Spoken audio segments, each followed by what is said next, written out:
Indikator Politik Indonesia merilis survei elektabilitas bakal Cagup Jawa Tengah jelang Pilkada Serentak 2024. Hasilnya, dalam simulasi semi terbuka 20 nama, Kaisang Pangarep di posisi pertama, disusul Kapolda Jateng Irjen Ahmad Lutfi. Direktur Eksekutif Indikator Politik Indonesia, Burhanuddin Muhtadi menyebut, berdasarkan temuan itu, mayoritas warga Jawa Tengah belum punya calon gubernur favorit.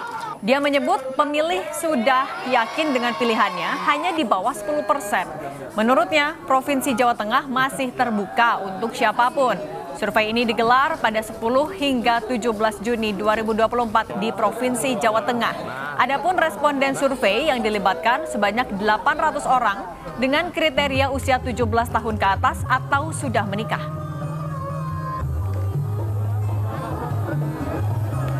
Nama yang kita tanyakan ada sedikit perubahan atau perbedaan pola dibanding top of mind. Dalam simulasi ini, Kaisang berada di peringkat pertama tetapi dalam selisih margin of error dengan Ahmad Lutfi, Kapolda Jawa Tengah.